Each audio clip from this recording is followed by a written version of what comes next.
Leafs Convo's TLC OG's Hockey World. What is going on? This is the Leafs Convo Christmas Eve styles. The Leafs a 5-4 overtime winner over the Red Wings. Jonathan Bernier with a Christmas gift for Kasperi Kapanen and all of Leafs Nation. Thank you, Jonathan Bernier. Your years with the organization were... Did you play for the organization, Jonathan? Mike is ready to go on this Christmas Eve. We've got some positives, and unfortunately, there are some pre-Christmas negatives. But what else is new? The glass is usually half empty, and that's a glass of eggnog or rum or something. Let's get this podcast done so we can start to celebrate. The Leafs Convo starts right now.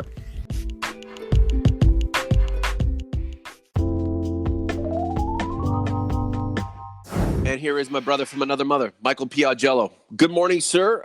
Do I say Merry Christmas yet, or is it Merry Christmas Eve?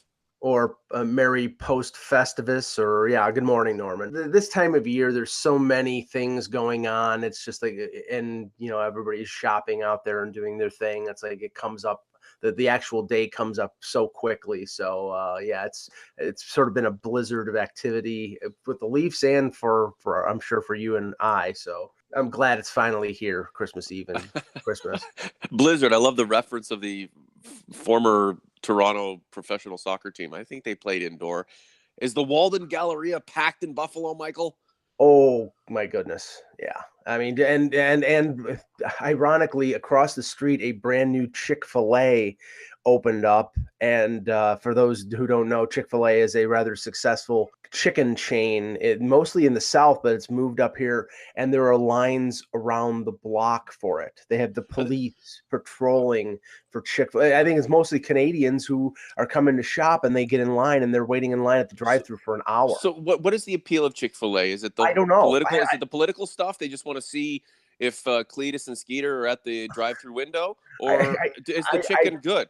Yeah, I don't know. I haven't been able to get in to try it. I've been told it's good, but maybe in January when there is a blizzard going on, the line will only be 45 minutes. I can actually get a sandwich. This is the Leafs Convo, Norman James, along with Mike Augello. Speaking of feats of strength, happy post-Festivus. The Leafs out-muscling the Red Wings just barely at Scotiabank Arena, 5-4 in overtime. Kasperi Kapanen with a goal that he shouldn't have had, but he got it anyway. Merry Christmas to Kasperi Kapanen from former Maple Leaf Jonathan Bernier, and the Leafs win again. Yeah, I have to say that that goal brought back bad memories of Jonathan Bernier and a lot of goals that he gave up late in games. I mean, not the ones from center ice, not the one the famous ones, but those were the goals that absolutely killed the Leafs. At the end of his first season, well, he was sort of injured at that point, so I'd cut him some slack. But the next year, so many 5-hole goals, so many weak goals at inopportune times. And I have a few problems with the way the Leafs played last night because, again, it's one of those things where their offense covered up for their idiosyncrasies and their shortcomings. But it's always nice to take advantage of a bad goaltender, and I consider Jonathan Bernier a below average goaltender in this league. And we are talking about Jonathan Bernier, Michael. It's always a half glass empty scenario for us, but we know just how good the Maple Leafs are. We know what their capabilities are. The addiction to misery is still there. It's interesting. I've been going back and forth with Habs fans on Twitter. What a waste of time. All they can do is dredge up the past. 67 this, 67 that. And I've told them the past is dead. We're thinking about tomorrow. Yet here we are lamenting Jonathan Bernier. Michael, the Leafs keep winning. They're not out of any game. Mm-hmm. They're still, 6 points, 4 or 5, 6 points behind. 6 points behind Tampa. Behind Tampa. I mean, these two teams right now, I believe, are the two best teams in the NHL. If it continues this way, right in through the postseason, one of these two teams will not be around for the league final. And I'm not saying, realign the league or shuffle the way that they order out towards the championship, but geez, they're in the same division, for goodness sakes. Boy, oh boy, as of right now, no matter how good the Leafs are playing, Tampa still seems like it's that carrot in front of them, and it's tough to reach. Yeah, I think Tampa's record is 14-1-1 in the last 16 games. So it's, they're playing unconscious. They're on a record pace. I mean, the Leafs are no slouch either. I mean, they're really doing very well. They're getting now in the last 4 games, which they've won all 4 in a row, 23 goals. So they're averaging almost 6 goals a game. Now the competition isn't high caliber with Florida, the Rangers, Detroit, and New Jersey, but they're still, to score almost 6 goals per game against any NHL team is a feat. Mm-hmm. And that's where the positivity of the weekend of them beating the Rangers and them beating the Red Wings and coming back. I mean, especially in the game on Sunday, I mean, Kasperi Kapanen is providing that secondary offense, not only the goal in overtime, but the opening goal. I think it was 27 seconds into the first period with Matthews and Nylander, but Nylander really had nothing to do with the play. John Tavares with a great tip in, and the guy's on a 50-goal pace, and there were some people who were worried, will the pressure get to him? And what pressure? Right. Well, that's the thing. It's like, I mean, I think there was pressure. There is pressure, but he is such an even keel. He is such a grounded guy. He just takes everything in stride, and he's got a great line mate in Mitch Marner who is helping him along. And that was actually one of the decent plays that Jake Gardiner made last night, was getting that shot off and having it tippable for Tavares in the final seconds of regulation. But, so Kapanen's doing really well. Tavares is everything that has been billed.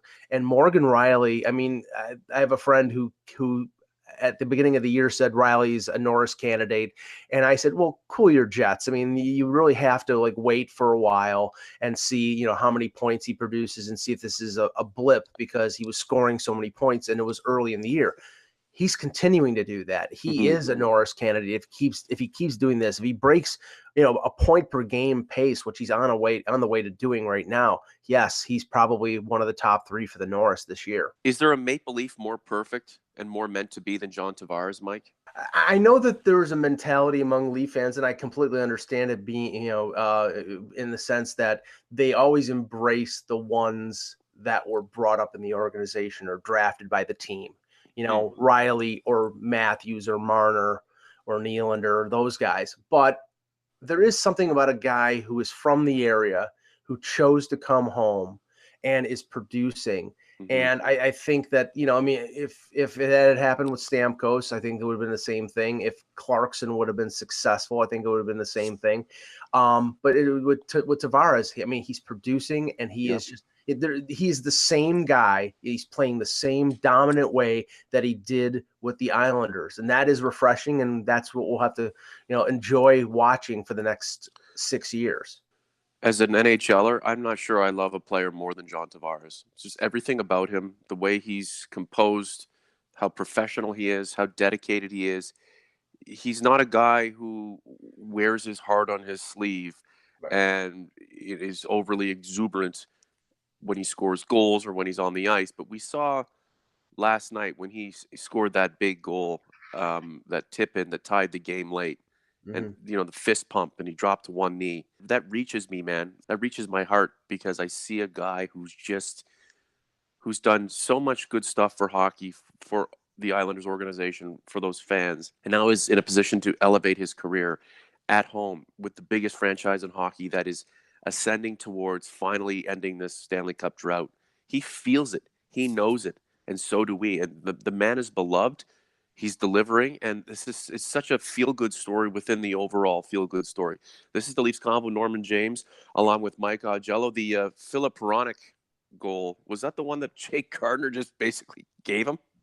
Well, there were a couple. I mean, the first goal in the first period was a classic Gardnerian giveaway. Goodness. From behind the net, he put it right. And that was Ronick's goal, I believe. But there was another one later in the game where it was a similar giveaway, where it was a weak pass. Either I think it was off the boards and it got intercepted and ended up in the back of the net. And it's like, for all the people, there are positives in Jake Gardiner's game. There's no doubt he's a great puck handling, skating defenseman, but there is a disconnect when it comes to good sense at times, especially in his own zone, and that. I mean, he has to be protected and limited in terms of, roles where he plays. And that's not a guy that I re-signed for $6.5 to $7 million. So, I mean, I think based on Dubas's comments, we're seeing the last year of Jake Gardiner, unless he decides to take a big discount, and maybe his defensive foibles will keep his price down low. But I really hope that he's not back as a Leaf and that they upgrade on the blue line, because the things that happened last night, not only with him, but there are other things, those are going to cost the Leafs playoff games. And that's why I'm so vehement in my displeasure at some of the things that Jake Gardiner does during games. Defensive foibles. I like that, Mike. Is Jake Gardiner considered a pillar on defense? Is this his fans, Gardnerites? We'll start calling them that now. Well, do they consider him to be a stalwart on defense, a guy that you can just rely on? Because if so, that guy can't be making plays like he did last night. I don't care how fast he is, how much speed he generates, how well he gets into the offensive zone, and how well he can control the puck at times. When he's not controlling the puck himself and taking it from point A to point B, his passing is frightening. And at this level, at this stage of his career, he cannot be making those kinds of plays, those erratic, insecure kinds of plays. They just cannot be made at this level, especially for where he's at in his career. And that's the reason why he takes it on the chin so often, and rightfully so. I'm sorry. He does bring more positive than negative, Michael, but that kind of stuff, and I tweeted it out last night. Imagine that giveaway early in a playoff series against Tampa. How deflated your team would be. The fans would just go nuts. Well, look at the weekend and look at some of the goals. Now, they scored 5 goals in the victory over the Rangers. They scored 5 goals in the victory over Detroit. But the goals that they gave up 4 goals against Detroit. They gave up 3 goals against the Rangers. On Saturday, one of the goals went off Martin Marincin, who got pushed into the crease by a Rangers forward, and the shot went off of his leg. The other 2 goals were primarily the responsibility of Ron Hainsey. One, it went off of his stick. The other one, he was way out of position when I think it was Kreider scored. So all 3 of their goals were based on defensive lapses. On Sunday, Justin Hall, who hadn't played, and I'll cut him some slack because he hasn't played since November the 1st. He was horrific in the first half of the game. He was being walked around. He was, tackling player. He tried to tackle Christopher N on his breakaway goal. But Mike, Justin Hall does a mean orange justice. And the thing is, I like Justin Hall, but it's a critique of Babcock that if you've got to let this guy play more than once every 6 weeks. So he's going to be rusty coming in. But those defensive errors and then Gardiner's errors. I mean, and there I don't think was the support in net yesterday that there was on Saturday, because Garrett Sparks had another rough game. And, I don't care what his record is. He's played 7 games, and in 3 of them he's played good, and in 4 of them he's played not good. Mm-hmm. And that is not dependable. And that can come back to bite the Leafs, not in the sense that they don't win games, but in the sense that Mike Babcock is going to have to play Frederik Andersen heavy down the stretch because he doesn't trust Garrett Sparks. He's not getting the results out of Garrett Sparks that he would have gotten out of Curtis McElhinney. So these are problems that have to be addressed before the trade deadline. I don't mind incidental mistakes, Mike, but when you have the puck on your stick and you're in a position where it's not the end of the world and you don't have to make a critical, crucial, game-changing pass in a split second or else, yet you just hand the puck to somebody on the other team and they score right in the slot. That's the problem with Jake Gardiner. These pointless, detrimental plays that he makes, these decisions, they're cause for concern because they just haven't changed. Well, that's the thing. If he's supposed to be a pillar, if he's supposed to be a stalwart, he's one of the rocks on the defensive core. He's one of the guys you believe you can hoist the Stanley Cup with, who's going to help win you 16 games in the spring. and he's making these kinds of plays. Babcock has no choice at this point, and that's the whole point. Is that, and I wrote something earlier this week regarding what the Leafs need, and I'm sort of doing like a shopping list, pre-Christmas shopping list for the Leafs for the deadline. And one of the things was not just a top 4 defenseman, because I think that's everybody knows that they need that, but a depth defenseman, because look at what happens. Ozagano has the flu, and you have to start Marinson, who was terrible on Saturday, and Justin Hall, who was rusty on Sunday. Yeah. And Kali Rosen is out with a neck injury, and Andreas Borgman is out with a concussion, and Timothy Liljegren is out with a high ankle sprain. So you have nothing but to go back to Martin Marinson if Ozaganov is not recovered by the flu after the Christmas break. And I'm telling you right now, if Martin Marinson is in the lineup in the playoffs, the Leafs will not. They may win a round, but they will not advance. He is a detriment to any team. And along with guys like Hainsey and Gardiner, who make their share of giveaways, you can't have half your defense being giveaway happy. I'm sure there are data heads out there who can get Marinson on a team, Nylander, Gardiner, Sparks, and win multiple Stanley Cups. I'm sure they can figure out a way to make that happen. But in reality, nothing could be further from possibly happening than having those guys as your key players and going all the way. This is the Leafs Convo. Norman James with Mike Concello. This is supposed to be the positivity episode as we are on Christmas Eve. The first half was positive. Now we're getting to the reality. No, you've got 3 positives to give us before we sign off, because we have to. It's Christmas Eve. I've got a turkey to cook. I've got kids to have a great time with. Some drinks to sip. It's going to be a lot of fun. Just real quick, William Nylander, no points again. He had some great puck rushes, and I'm sure the Nylanderites are using that as fuel to create a scenario in which he was the best player in hockey last night. And that's all fine and dandy, and everybody's rooting for William Nylander.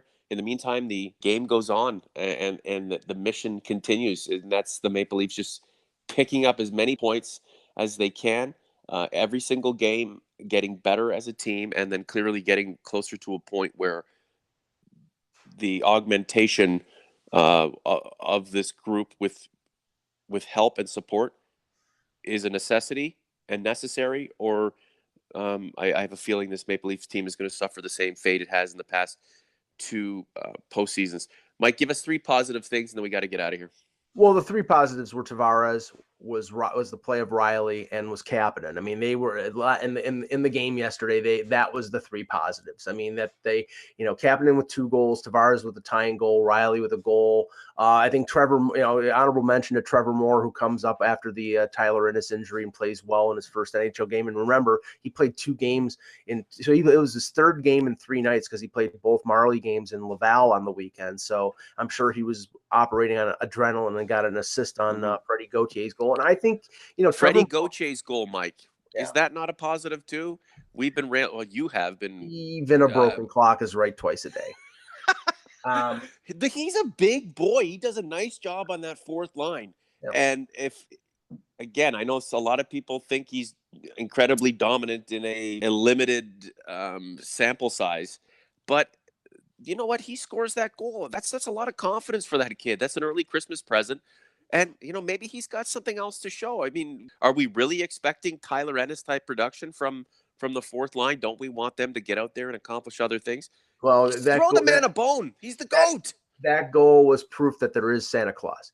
So, I mean, I'm happy for him. He's a great kid, and the teammates like him. I just expect more production out of my 4th line center than a goal and 4 assists. And you can say that they're getting offense from the other 3 centers, and they really don't need that, but you always need it. You always need some aspect of the game, whether toughness, whether penalty killing, something. And really, he's not used on the penalty kill. He's not tough. He doesn't score. Other than that, he's great. So, I mean, I have nothing against him. Right. I want to have something to be positive about. And there's something to be positive about Tyler Ennis. He's got 7 goals. Trevor Moore in his first game played really well. Yep. Freddie Gauthier is Freddie Gauthier. So, I mean, but yeah, my 3 negatives were Sparks, Gardiner and Justin Hall. Hall played terribly. Gardiner was, as we said, a guy who's got the experience that he has, shouldn't be making the mistakes that he made, and he is. And Sparks, I question right now, even though he's winning games, Babcock was not effusive in his praise. In the post game, he basically said, well, we need our goaltender to be better than their goaltender. It's like, I think you expect more from your backup, this to be better than the other guy. You expect him to be good. Apparently, William Nylander's advanced stats through 9 or 10 games now are Rocket Richard-esque. Well, let me just say this. I mean, minus the goals.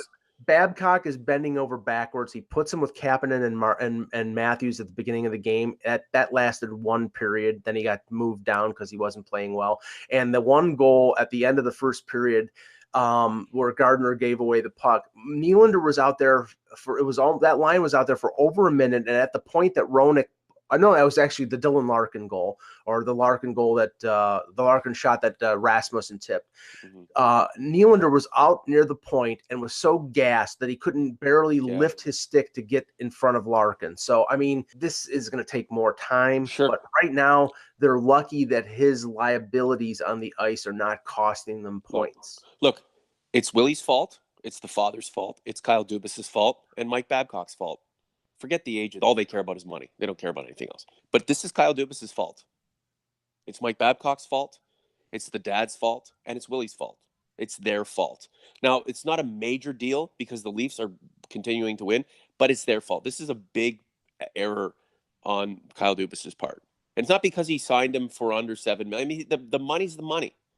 But William Nylander's not ready. And the reason why we're picking on him, and it's justified, is because the way that this Nylander was built up in the days of the impasse by the data heads who this is their fault too as well. The data heads, the reason why people are on Nylander, it's the data heads created this mess. What they did in trying to validate the impasse and the position of Nylander was to compare him in a favorable way to Mitch Marner.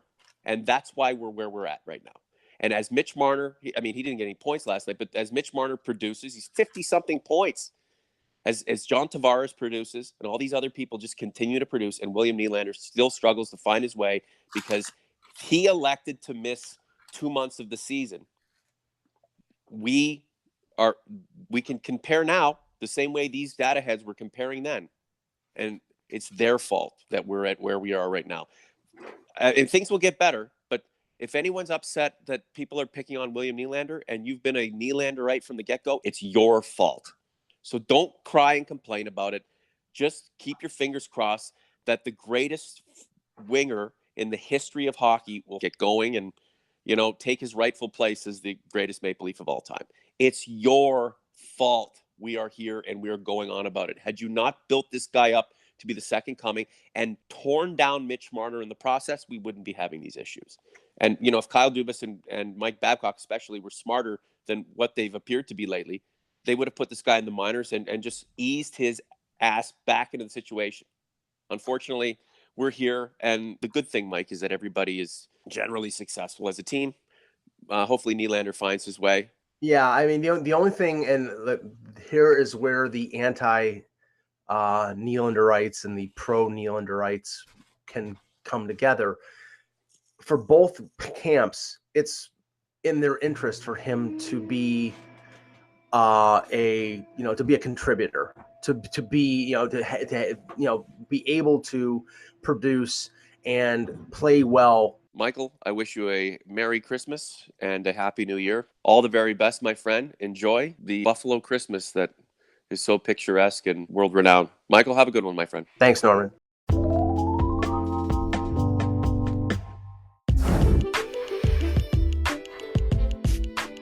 That concludes this Christmas Eve edition of the Leafs Convo podcasts. What do you think of the work that we do? Is this something that's necessary in your life, listening to this podcast with Mike Augello and myself, Norman James? Or is it a hate listen for you? Either way, awesome. Keep coming back, especially to the YouTube page. Click on the ads too, because that helps keep this project that we all know and love or hate in motion. As a matter of fact, it makes it better every single time Mike and I put a collaboration of Leafs Convo on wax, so keep it coming. Interesting story. I had a Nylanderite want to pick a fight with me on Twitter over my hot takes about William Nylander, which are all 100% true. Nothing but the truth. People don't like the truth on social media, but it's the truth. And if Nylander goes on a huge point streak in the new year, I'm going to be there backing him up. I'm not going to criticize him or hate him. I'm right there with the truth. Just absorb it. Accept it. Now, if we can only get Habs fans to understand that the past is dead when it comes to Leafs futility and that the future is looking bleak for Montreal Canadiens futility. What happened to the positivity? This is Christmas Eve. I'll get there soon enough. At Norman James TLC, at Mike in Buffalo. Holler at me in the YouTube comment section. Folks, I hope you can relax. I hope you can enjoy. The gift to me personally is Leafs converts and TLC OGs, everyone who supports this podcast. You guys are the gift to me personally because this project, this endeavor means so much to me. We're building it every single day. And if you think we're at a good point right now, just you wait. 2019 is not only the Leafs year, it's the Leafs Convo year. For Mike Augello, I'm Norman James. Talk to you soon. Merry Christmas. We out.